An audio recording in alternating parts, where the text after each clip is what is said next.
Don't check your closet, check your trash. One man's trash is another man's treasure. Virginia Beach fashion designer Sonya Phillips spent months holding on to what would otherwise be tossed and turned it into a showstopper on the runway. A lot of people were just like, oh my gosh, I can't believe that's plastic. How did you do that? The dress is part of a nationwide movement known as Trashion Fashion. I was super surprised at how great it came out. The volunteer clean water captain for Chesapeake Bay Foundation always has her eyes on how to recycle and reuse, and that she did during Virginia Fashion Week. It's constructed of the shrink wrap that will come around the family size paper towels from Sam's Club. So that's the orange that you see.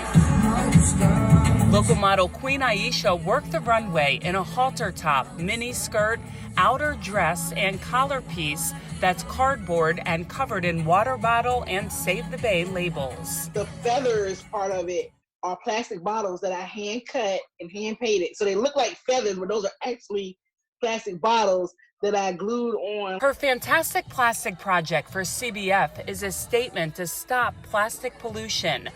We have seen the problem firsthand. This was a collection along the Potomac River just a year ago. If I go to a party and all they have are plastic cups, I'm not going to sit there and be thirsty. But what I will do is take that one plastic cup that night and hold on to it and not get a new plastic cup every time I want to come back for a drink. And hey, you'll make a dress out of it, right? I sure can.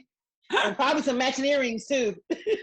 She's a civic leader in her neighborhood and an author who talks and writes about how her values today are the product of being raised by a single mom who couldn't afford to waste. For school clothes, we went thrifting, or it would be the hand-me-downs from family members or friends of my mom. I learned how to repair, like sewing on buttons, sewing up holes. Labels weren't important then or now. She makes dog toys from old t-shirts, a jean purse, and a dress from playing cards. I'd much rather see this plastic being made into something beautiful that can be appreciated instead of ending up in our waterways. We may not have the fashion design talent, but Phillips hopes we all think about how we can repurpose and reuse. She was even compared to top designers. But the fact that he felt compelled to compare my collection to the Met Gala made me feel like, girl, you did that. For Chesapeake Bay Media's Bay Bulletin, I'm Cheryl Costello.